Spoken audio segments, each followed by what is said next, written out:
The Bengals landed their safety in Nick Scott, and we'll take a look at the updated picture of the Cincinnati Bengals cap, plus what's next for them in free agency. You are Locked On Bengals, your daily Cincinnati Bengals podcast, part of the Locked On Podcast Network, your team every day.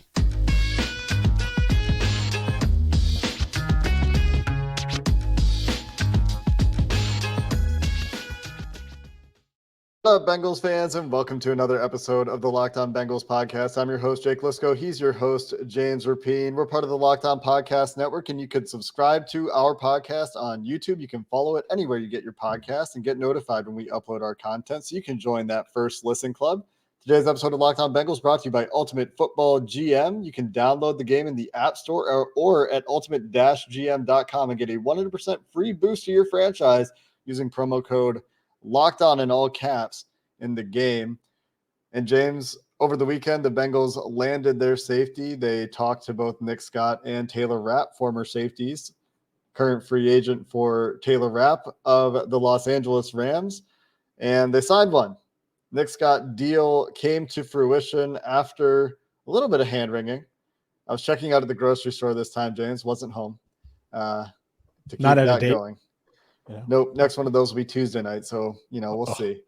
But an update. That's all you're going to get.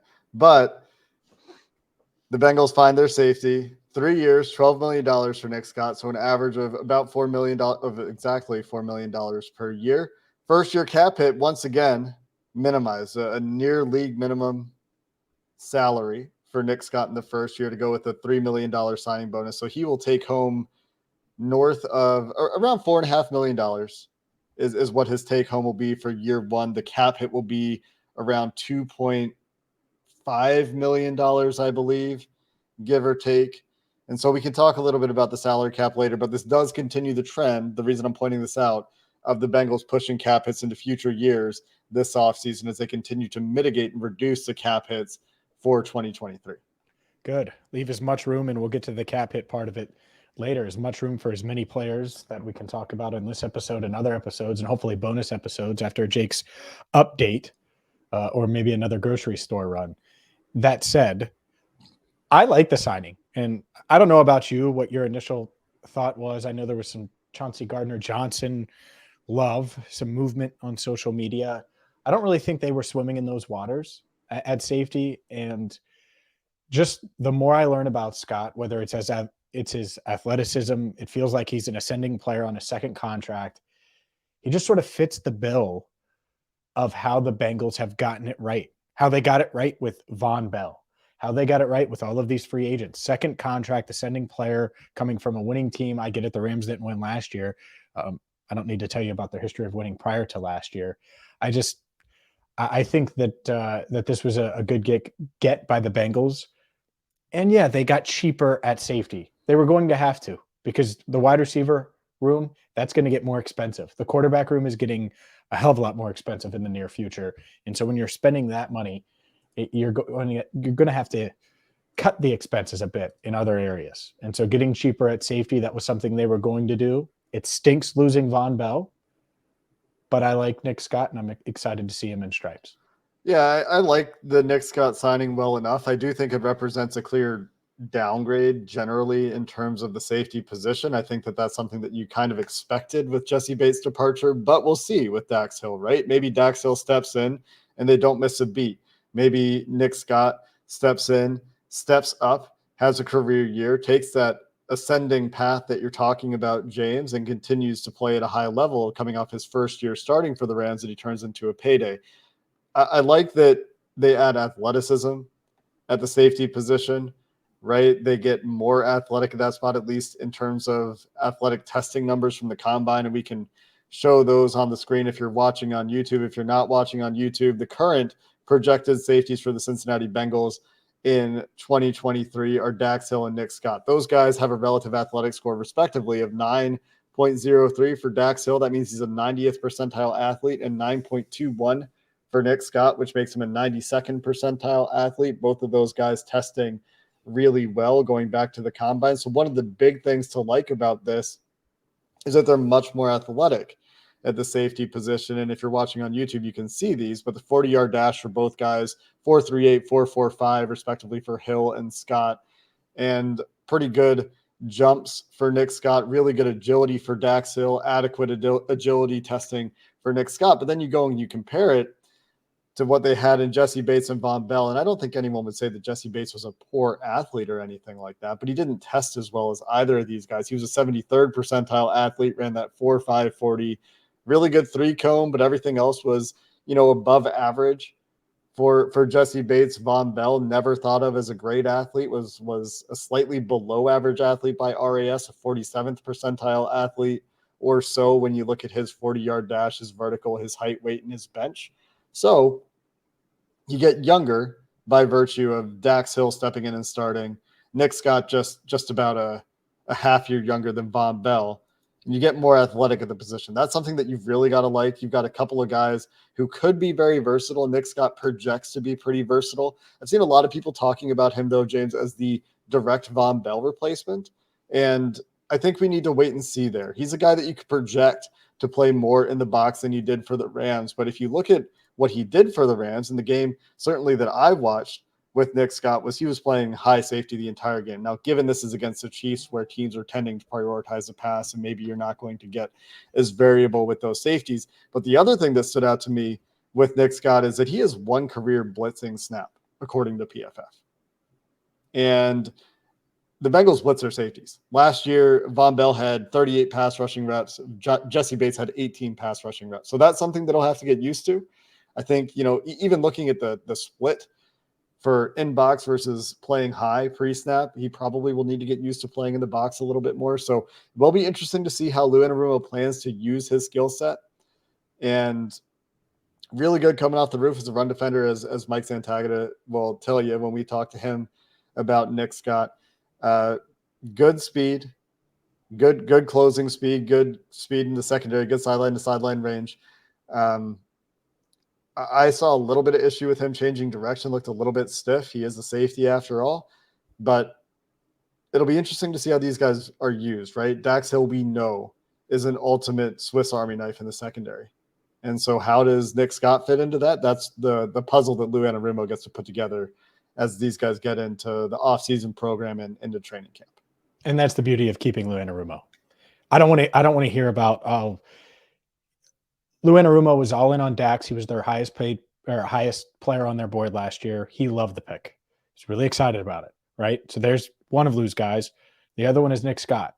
And if you had lost Luanarumo and then you lose Jesse Bates and Von Bell and you have a new defensive coordinator, I'm much more concerned. This Bengals it's probably defense, not Nick Scott. It's probably somebody else. Sure, but the Bengals defense is outside of Eli Apple. The front seven is intact now. They kept Jermaine Pratt. So we're talking about a first rounder starting alongside a guy who, again, appears to be an ascending player. I don't think it's going to be this. There's going to be a drop off for sure. You're talking about a top safety in the game in Jesse Bates and a veteran that's played in a ton of huge games, had 4 picks last year, was a huge leader in the locker room, Von Bell. Anytime you lose those guys, there's going to be a drop. But I think Lou looks at this, and I'm curious to see how the defense changes. Does he not blitz the safeties as much? Does Dax become the guy that blitzes more and is clear cut? Is he using both guys deep 50-50? You didn't want Von Bell deep. That was not something that he thrived in. You didn't want him one-on-one with tight ends during that Super Bowl run. No one felt good about that. I wonder how he uses these two guys. I think they're more athletic. They're and I've seen some too say, oh, well, they should still go get Taylor Rapp, or that's hogwash. You need to start Dax Hill. I think he's ready to go. Didn't play last year. I don't want to hear about special team snaps. Didn't play last year. It's time to get him on the field and let him show what he can do. He was drafted for a reason. So I'm excited to see this group. And yeah, Bates, Bell, they were a heck of a duo. At the same time, I think they're going to be just fine at safety. That's my vibe. I'm not panicking at a Dax Hill and, Nick Scott 1-2 and Tyson Anderson, by the way, we didn't pull up his stats, but he's a 94th percentile athlete. So he's another freakish athlete that's going to play this year as well. Really athletic. The only way that they're signing another safety, guys, is if Dax Hill is making a full-time conversion to corner. And they're going to really use him as a very versatile piece. They're going to put him in the slot when you have Mike Hilton. They're going to put him on tight ends. And they want a really high-end third safety. I don't think that that's necessarily coming for Dax Hill. If they do sign another safety, then we can start to speculate about a position change for Dax Hill. But you think about what you just talked about, James, in terms of how they use Von Bell in spots where, they would use Trey Flowers before. Well, maybe now it's Dax Hill who's manning up tight ends, and that's where Nick Scott is your deep safety, right? And so that way you have that fit. We'll talk a little bit more about some of the scheme fit, some of the film takeaways for these guys when we talk to Bengals fans at some point here in the near future. We're going to talk about Orlando Brown, of course, and Nick Scott and whoever else the Bengals signed, because we are still expecting some activity. We'll take a look at the Bengals' current cap picture and what they still have left to do in free agency as we continue this show coming up next.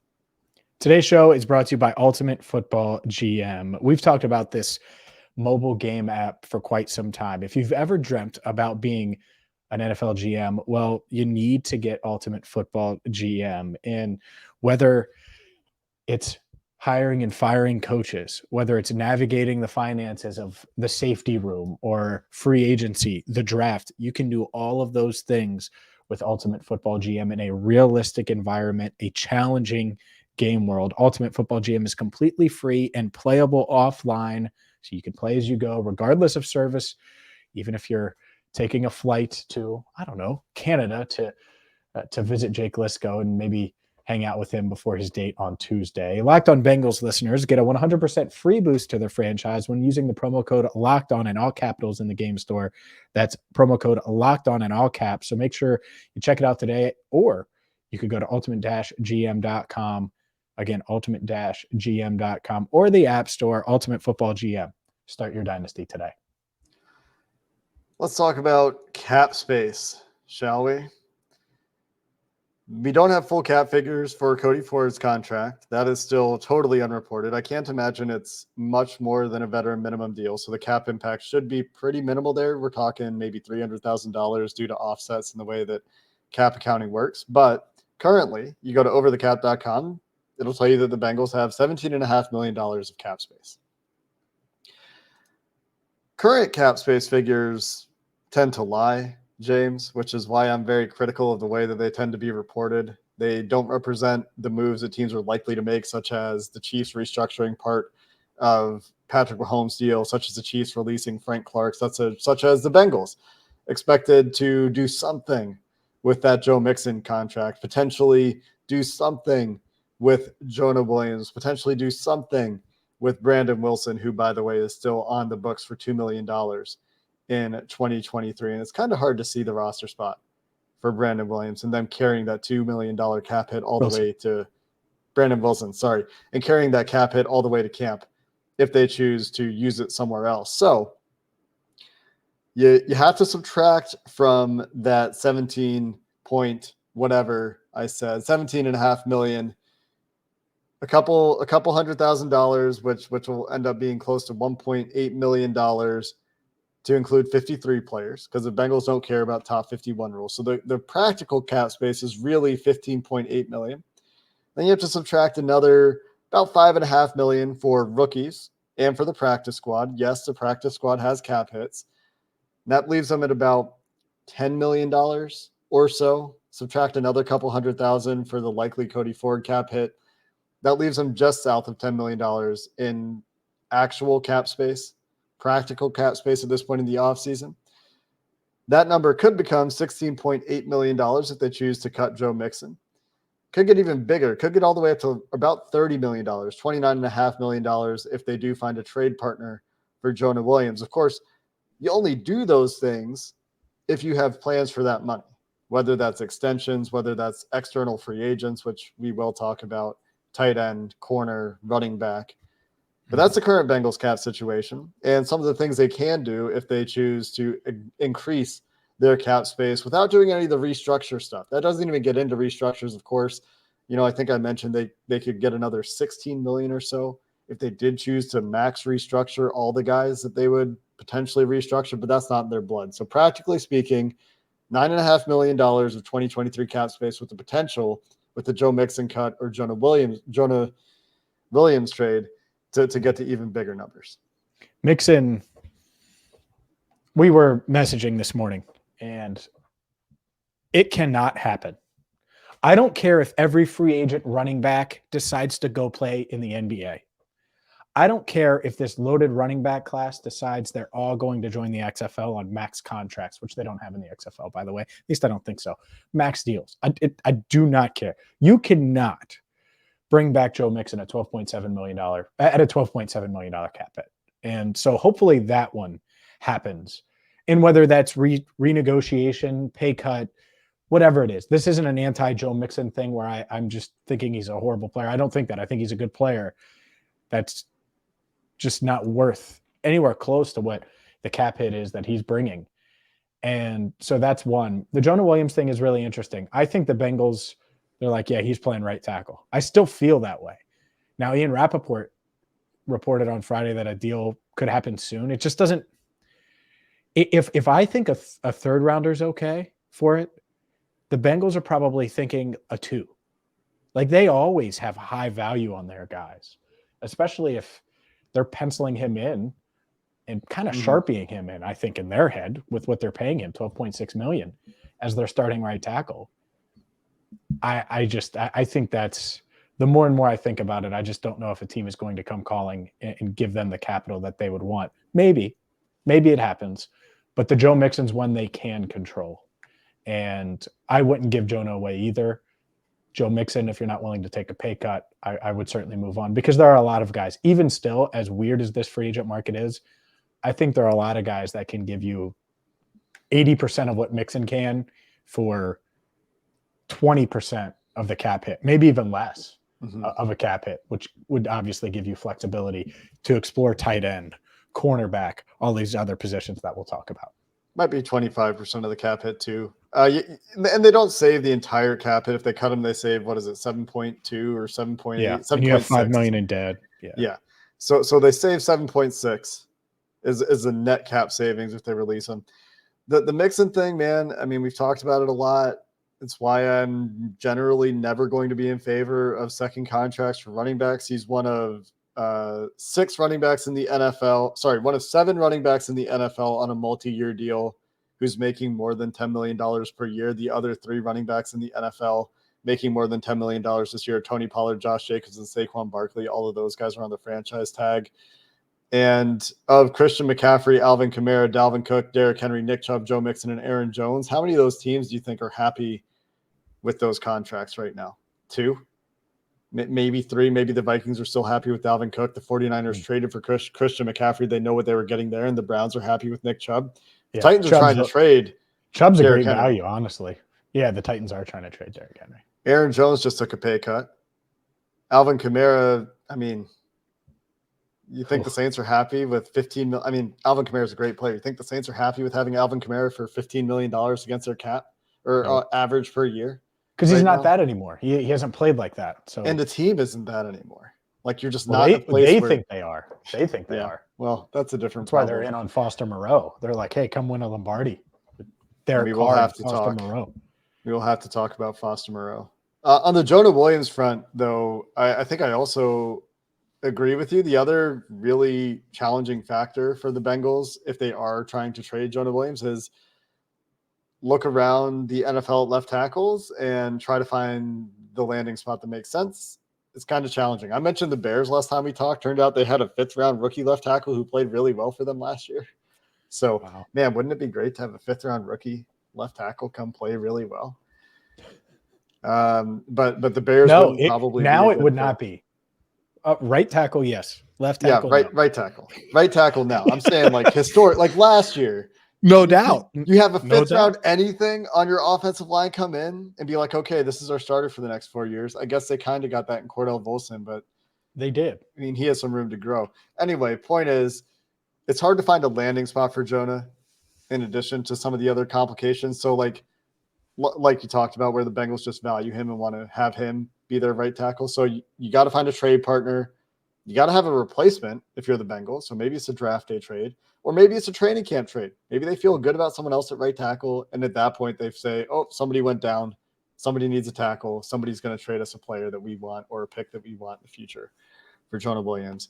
At that point, the cap space isn't very helpful unless it's a player for player trade.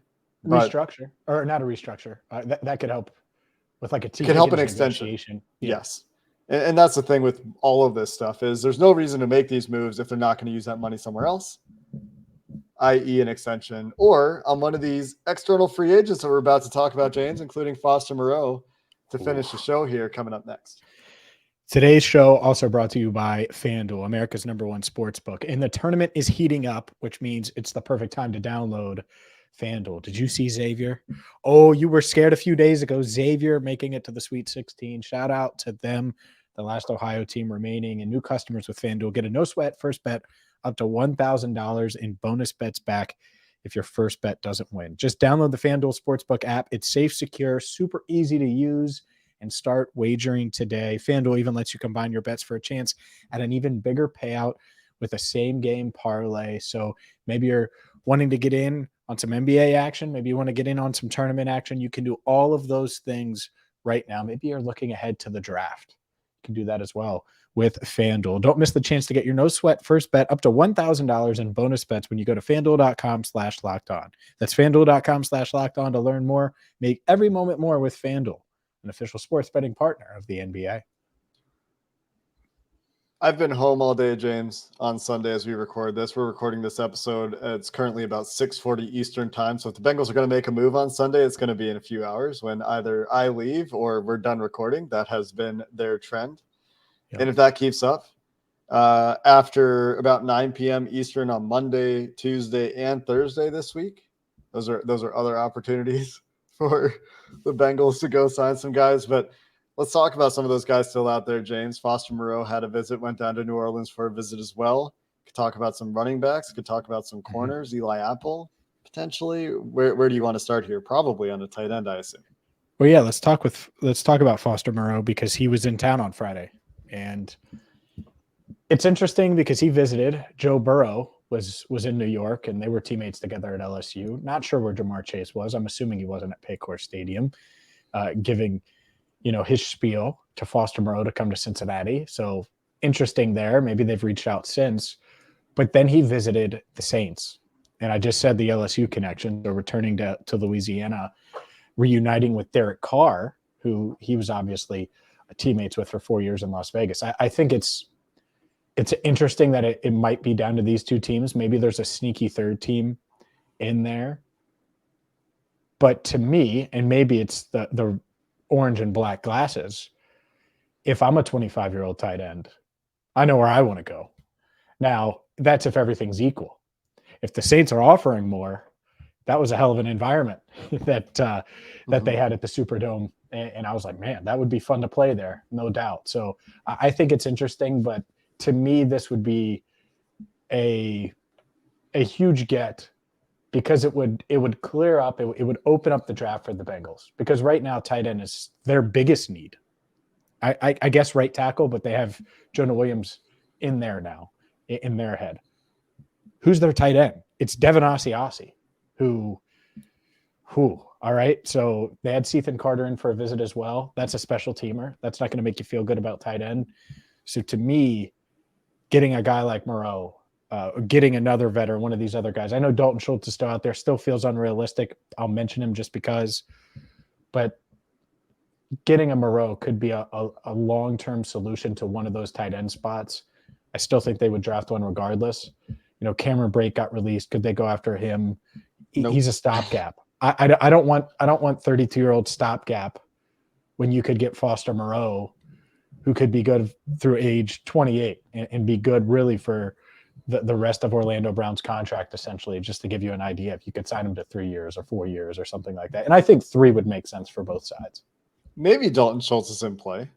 I also doubt it. The Bengals seem to want to spend less than $7 million per year on a free agent tight end, which you judge mostly off of Hayden Hurst leaving. Maybe that was just a number they weren't comfortable with him. Maybe they were comfortable going $7 million somewhere else. They probably imagine that Foster Moreau is similar in price range to the Bengals as what they would feel comfortable paying to Hayden Hurst. Maybe a little bit more. He's a little bit younger. I think they would be more comfortable giving him multiple years versus yes. Hurst. Yeah. Yes, that would make a lot of sense. If I'm the Bengals and I were giving Foster Moreau a contract offer, it would be probably a 3-year deal. I mean, I think the players like 3-year deals. You get 3 years, it gives you a little bit of security if you're the Bengals. Was a guy that tested like a really good athlete. We showed those athletic numbers for the safeties, was a 94th percentile athlete by RAS, had really good jumps, 90th percentile vertical and broad jumps at the combine back in 2019, a 96th percentile short shuttle, an 87th percentile 40-yard dash. And he's really good after the catch. So that's where that agility shows up. That's where some of that speed shows up a little bit. Some of that strength shows up with Foster Moreau. I think that from a skill set perspective, he'd probably be better than the Bengals. And I DM'd you about this earlier today, James, so no surprise to you. I think he'd be better than the last 2 Bengals tight ends in terms of his ball skills, downfield, his high point ability, his contested catch ability. I think that he's flashed quite a bit of ability going above the rim to come down in those situations. And I think that he clearly has more after catch ability, not to take anything away from Hayden Hurst or from CJ Uzama, but Foster Moreau is a guy that even going back to LSU has been really good after the catch. And so really like those things in terms of a fit. I wonder if the money is really what it's coming down to here. It wouldn't be surprising at all. I think that both teams have a pretty equal appeal. You either play with Joe Burrow and you have a better chance to win in Cincinnati, right? Or going home, playing with your former quarterback, playing where you're from, playing where you played your college ball. Like those things are all huge draws for Foster Moreau. From a football perspective, you would say it's probably an easy choice, but it's obviously never that simple when money and other social factors are involved. But it's a deal you would like to see work out. The tight end market is starting to kind of dwindle, but you never know. I mean, like we read in Paul Dehner Jr.'s great piece over at theathletic.com about how the Orlando Brown deal came together, Joe Burrow's getting agents to call them. Orlando Brown, for what I've read it, how I've read it, wanted to play with Joe Burrow. Oh, maybe that's the same for Dalton Schultz. I don't know. Sure. Mean, especially at the tight end position, where the last 2 guys to play tight end for Joe Burrow have gone on to make big money. Yeah, I agree. I think that's the part of it. If I'm Dalton Schultz, I want the Bengals because I think I can cash in next year by having another good year and showing and playing deep into the postseason with the Bengals. And then hitting the market when it's not the deepest tight end class in a decade. That's the part of it, right? And so we'll see what happens. But Moreau would make sense to me. And this is when you need Joe Burrow to get out those crackers or cheeseburgers or whatever it is, and see if he can get that deal done. A nice crawfish boil, Louisiana style. Well, first off, sign me up for that. That sounds amazing right now. That said, yeah, whatever gets it done, get it done, because I think that would just stabilize that position. But there's some uncertainty at running back. I wonder what they do there. You mentioned Dehner's piece. He highlighted the Samaje Perine part of things. They made him a strong offer, similar, maybe exact to what Denver offered him. And he decided to go to Denver for personal reasons. By the way, congrats to Samaje. He just had a baby girl, him and his wife. So maybe it's a family thing and wanting to get out west to that time zone. But regardless, I think they're willing to spend at least something on a veteran running back. Did that go out the door with the Orlando Brown Jr. deal, or will they go after Damian Harris, or will they go after, one of these other guys that are out there? Devin Singletary. Devin Singletary is interesting for sure. I mean, 25 years old. Could he give you 80% of what Mixon can? They still need to find the passing down back. Well, Singletary, I think. Sure. And well, yeah, he's not going to catch a bunch of passes. And that's the part of this. Can you rely on a rookie to do that? I don't know. All I know is his 12.7 is too much, but I already gave my spiel on that. The other one to watch is Eli Apple. Does he return his market? It's a weekend. Anytime the legal tampering period starts and it's a weekend and you're still out there as a free agent, that can't feel good. Unless you're Odell Beckham Jr. and you're a star and you're trying to pick out where you're going. Like Dalton Schultz is probably feeling pretty uneasy right now. And Foster Moreau, even with a couple of visits. And the other thing, even though he left Cincinnati Friday, that happened to Nick Scott. He left Cincinnati and Taylor Rapp came in for a visit, and they still signed Nick Scott. So it doesn't mean that it's not going to happen. And since I said that, by the time you see this, Foster Moreau will probably be a New Orleans Saint. Oh, come on, James. Well, I just jinxed it. That's all. That's what I'm Putting saying. that out into the world. There's still a lot of guys out there at corner. If we're talking about like that $2-3 million range at corner. And I don't know what like Shaq Griffin's going to get after he was cut by the Jaguars coming off a $13 million deal, but he's out there as a street free agent. Ronald Darby's out there as a street free agent for like some of the like the more veteran stopgap 1-year deal kind of candidates, and along with Eli Apple. Trey Flowers, of course, if the Bengals are interested in bringing him back, he's still available. He has not signed elsewhere yet. We haven't talked a whole lot about Trey Flowers and whether his role still exists with the Dax Hill future that we talked about a little bit earlier. And maybe there's a bigger role for Akeem Davis-Gaither, and they bring Dax Hill down to do the Trey Flowers job, and they put, instead of Trey Flowers on the field for those snaps, maybe that's an Akeem Davis-Gaither role in 2023. Who knows? A number of other corners we could talk about. I'm not going to read a bunch of names. Rock Ya-Sin is another name that really stands out to me. Would be a second team contract. Yeah, all name team for sure. Let's go. But watching running back for sure, watching cornerback. I don't know. Would they sign Leonard Fournette for $1 million? I wouldn't. I just don't see the point. Like, you could cut him in camp if it doesn't work out. I guess there's that. That would be the point. I just curious. Just wondering. I know he played through some injuries and stuff last year. It wasn't awful if you look at whatever you want to look at. I mean, it wasn't bad. Yeah. J.D. McKissick, that's a name we haven't talked about. He's hurt more than me and you, but yeah, I agree. Pass down wise, when he's healthy, he can play. Yeah. I mean, he continues to take snaps away from Antonio Gibson, which was the bane of my fantasy existence there for a while, back when I still played fantasy football. Well, and then Brian Robinson came along and said, I'm the captain now. That's right. So I don't know if they're going to make a move at right tackle here with Cody Ford in the building, with them apparently willing to stick with La'el Collins' recovery, with Jonah Williams currently under contract. If Jonah's still on the team, I'm not expecting another move at right tackle in the imminent future here, James. But right tackle, something that I think is still worth kind of watching that market. Corner. Your boy Jermaine Illuminor, by the way, went back to the Raiders. Yeah, I think he announced that like a few days ago. He said something himself about him and who's the other tackle there? Colton Miller. Mm-hmm. Him and Colton Miller being like the best tackle duo in the league this year or something. He said that a few days ago. So I was expecting them to announce that since then. But he said that. He's got to be confident, man. Colton Miller's pretty good. Okay. Anyway. I mean, jeez, oh Pete. Right tackle, corner, running back, tight end, maybe in reverse order of priority. Maybe a defensive lineman. Maybe they're looking for a little bit more defensive line depth. That's what we're watching. I can't wait for Juju Smith-Schuster and Mike Gesicki to say they're the best 1-2 combo in the league. Wide receiver, tight end. Why Good not? God. I mean, I'm sure that TikTok probably already exists, James. Let's be honest. We got a terrible Gritty in the background while Smith-Schuster's dancing on some logo somewhere talking about how good he is. Anyway, let's get out of here before I don't like Juju Smith-Schuster, man. We'll be back when the Bengals make their next move. And we continue to have you covered every day here on the Locked On Bengals podcast. Until next time, hoo-day, and have a good one.